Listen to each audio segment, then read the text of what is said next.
हाँ हाँ, इसे कहते हैं खाना।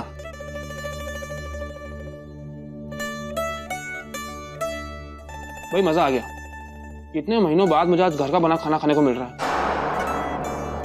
मतलब तुम महीनों घर नहीं आता? कितने समय बाद आया है घर? अरे ये भी कैसी डॉक्टरी बेटा? और मेरे आनंदी का क्या होता होगा?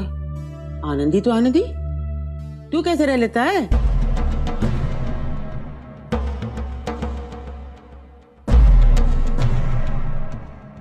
कैसे कब खाया जा रहा है? ऐसा लगता है जैसे मुंबई में मूंगफली खाकर ही जीता है ये।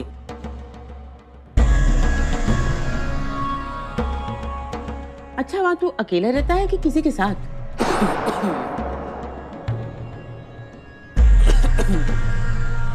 वो हम 3-4 लड़कों ने मिलकर एक किराए का फ्लैट लिया हुआ है, तो हम सब साथ मिलकर रहते हैं उसमें। हाँ, तभी तो ये हाल है।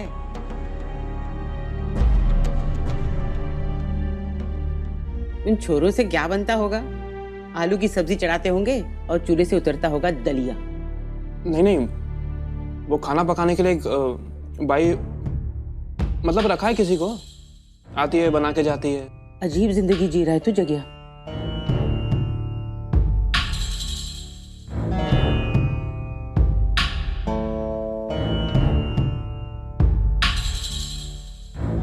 अरे दादी साहब, अब इतना फीका खाना क्यों खा रही हैं? तेरी दादी साहब किसी से कम थोड़ी ना है। मैं ये फीका खाना खा रही हूँ ना, तो इसने भी जिद पकड़ ली कि मैं भी यही फीका खाना खाऊंगी। कोई 10 साल के बच्चे से ज्यादा बुद्धि नहीं है इसमें। बात बुद्धि की ना है जीजी, अब तो मने आंचो लागे जे खाना। पेट पे भारी ना पड़े ना। वैसे भी इस उम्र में जिंदगी में और कोई स्वाद तो रहा ना।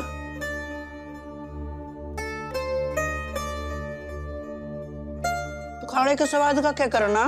हाय, खटकी तो देखो कल्लू के, आराम से अपनी जिंदगी जी रही है, लेकिन बात ऐसे कर रही है जैसे बहुत सारा दर्द छुपा रखा है अंदर ही अंदर। हाँ?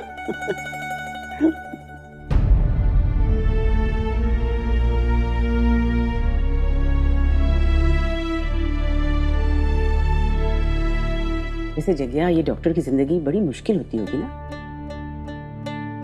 अब बीमारी तो ये सोच कर नहीं आती होगी कि डॉक्टर के सोने का टाइम है या खाने का टाइम है। बहुत भागदौड़ करनी पड़ती होगी ना तुझे? जी बड़ी मासी जी, बात तो सही है। मतलब वहां किसी भी बात का कोई समय नहीं होता। कभी कभी तो रात भर ड्यूटी करनी पड़ती है। काम है, करना तो पड़ेगा ही। ऐसे में तो अपना ध्यान कैसे रखता होगा जगिया? मेरी समझ में तो यही नहीं आ रहा है कि लुगाए अट्ठे रोए, मुतियार बैठे सुख चैन खोए।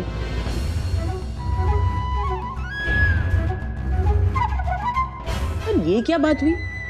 कोई बा या भाई क्यों बनाए तेरे लिए खाना? तू आनंदी को अपने साथ क्यों नहीं ले जाता?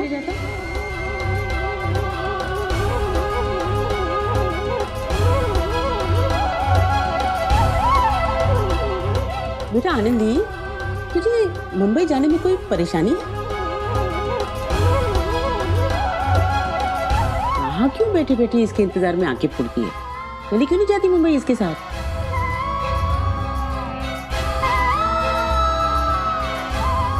कल्लो भैरव, शर्म नहीं आती क्या? बींदनी से अपनी सेवा कराने के लिए इसे यहाँ रखा है? मुझे पता है, कल्लो ने ही अपने पैरों में तेल लगवाने के लिए इसे यहाँ रखा।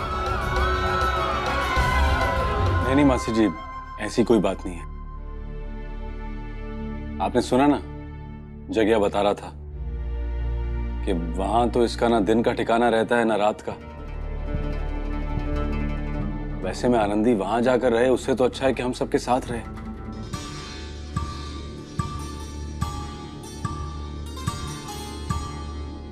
और वैसे भी कौन सा आनंदी के वहां जाने से जगह खाना पीना ठीक कर लेगा और आराम कर लेगा। ना तो ये आनंदी की सुनता है और ना ही आनंदी इस पर सख्ती रख सकती है। ये तो तूने भैरव ऐसी बात कही कि अभी के अभी कोई बहाना गड़ा हो।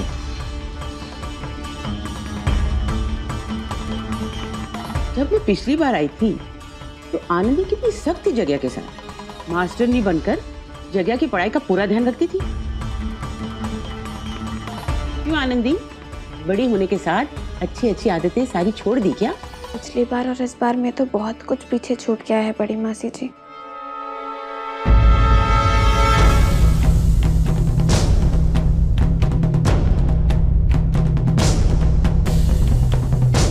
मतलब क्या छूट गया पीछे?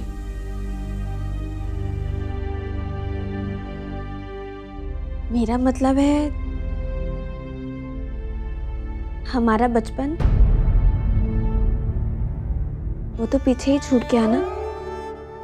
वो छोटी छोटी शरारतें, वो मासूमियत, वो रूठना मनाना, वो सब कुछ तो पीछे छूट गया ना बड़ी मासी जी। पगली, अपने नाम का मतलब समझ। आनंदी।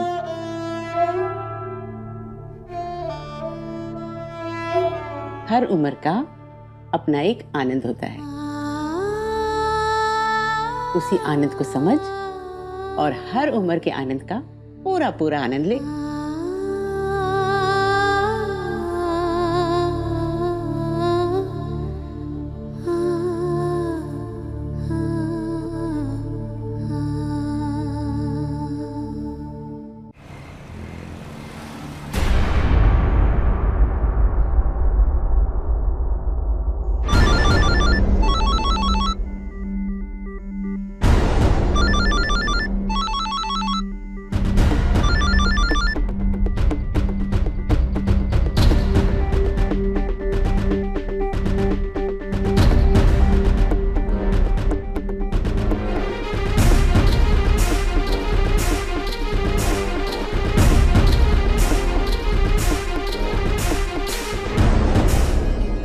फोन क्यों नहीं उठा रहा है? कहीं इतने परेशान हो गए लाडो? तने कितनी बार समझाया है कि ऐसी हालत में इतनी बेचैनी ठीक ना है। अरे कमर सा सो गए होंगे इसलिए फोन नहीं उठा रहे।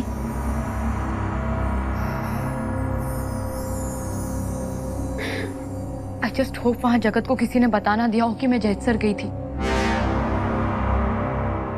मैंने जगत से झूठ कहा था कि मैं अपनी कजिन को देखने भोपाल गई।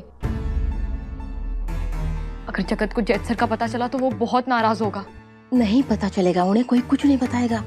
लेकिन आप इतने विश्वास के साथ कैसे कह सकती हैं? अरे अभी तूने ही तो बताया ना कि दादी सा की बड़ी जीजी की तबीयत बहुत खराब है और इसीलिए कमर सा गांव गए हैं। तो तू ही सोचना, अगर घर परिवार में कोई इतना बीमार हो तो ये बात लेके कोई क्यों कुछ बोलेगा जिससे घर में तनाव हो। हम लोग बता भी दिया तो क्या हो गया गुड़िया? तू अपना खून ना जला, हम है ना थारे संग, थारे लिए सब संभाल लेंगे। नहीं बापू, जगत अपनी फैमिली को लेकर बहुत पॉजिटिव है। अगर किसी दूसरी बात पर उसे गुस्सा आ जाए तो उसे मनाना आसान है, लेकिन अगर मैंने उसकी फैमिली में से किसी को भी चोट पहुंचाई हो, किसी का भी दिल दुखाया हो, तो वो मुझे कभी माफ नहीं करेगा। मैं जानती हूँ। अगर ऐसी बात है ना लाडो, और उनके परिवार वालों ने किसी ने अगर मुंह भी खोल दिया ना और कमर से तारे पास आके पूछताछ करने लगे कि कहीं नहीं बताया, तो तू बोल देना कि तू नहीं चाहती थी कि बाप बेटे में कोई क्लेश पैदा हो और यही सब सुलझाने के वास्ते तू जयसर गई थी। अगर कंवर सा के बापू साने गुस्से में आके पैसे भेजना बंद नहीं किया होता तो तूने वहां उनके घर जाने की जरूरत ही नहीं होती ना। देख बेटा, जो होना था सो तो हो गया, अब उसके बारे में सोच के कुछ ना होवे है। अब ये सोचना है कि बिगड़ी को कैसे बढ़ाया जाए। बड़ी समझदारी से काम लेना पड़ेगा। बहुत होशियारी से तुझे सारी बात कंवर सा के बापू सा पे डाल देनी होगी। अब चल, बहुत रात हो चुकी है, सोने चल।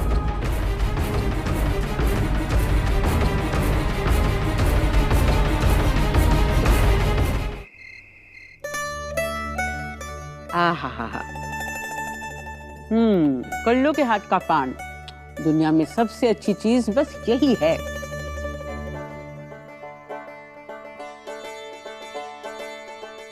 तो मासी जी, आज मजा आया ना होली में? बहुत। लेकिन इस होली में जो सबसे अच्छी बात हुई वो पता है क्या है? मैं अपनी जग्गिया से मिल ली।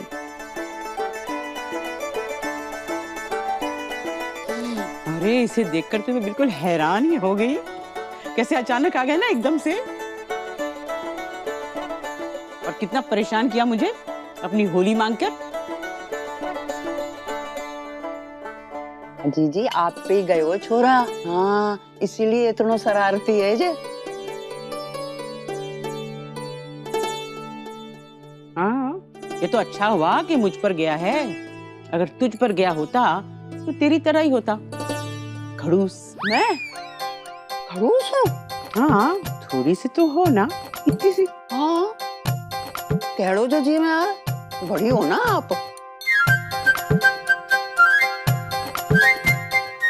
अरे बड़ी मासी जी, मैं आपसे आते ही पूछने वाला था, आपकी मेडिकल रिपोर्ट्स कहाँ हैं?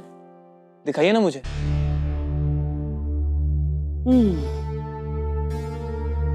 क्या हुआ? रिपोर्ट्स तो आप अपने साथ लेकर आई होंगी ना?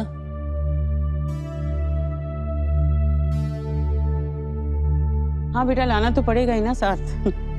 कागजों का वो पुलिंदा जैसे मेरी जिंदगी का बहुत जरूरी हिस्सा बन गया है। डॉक्टर ने तो साफ कह दिया कि जहां भी जाओ ये फाइल अपने साथ रखो, जाने कब जरूरत पड़ जाए। हाँ तो फिर दिखाइए ना।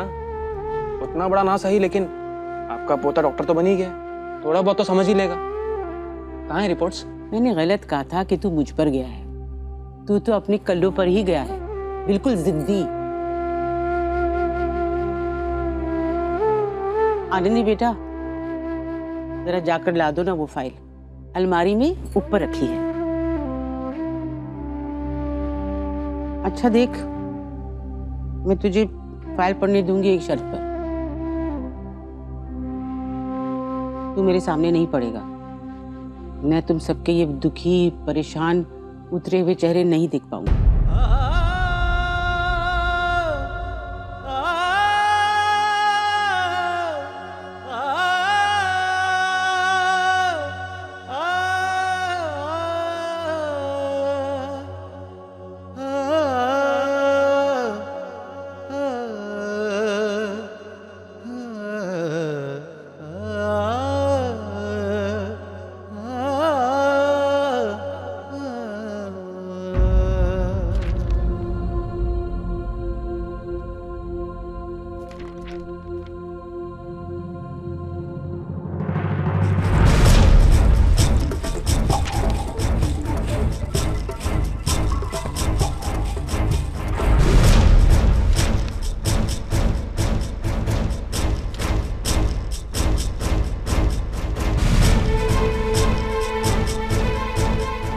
छोरे, हमारी जीजी ठीक हो जाएंगी। अब तो इलाज के पता नहीं कितने नए नए तरीके आ गए हैं। मासी जी की बीमारी का भी कोई इलाज तो होगा ना? इतने बड़े शहर का इतना बड़ा डॉक्टर है तू, बचा लेवेगा ना हमारी जीजी को? छोड़ ना, ठीक हो जाएंगी हमारी जीजी।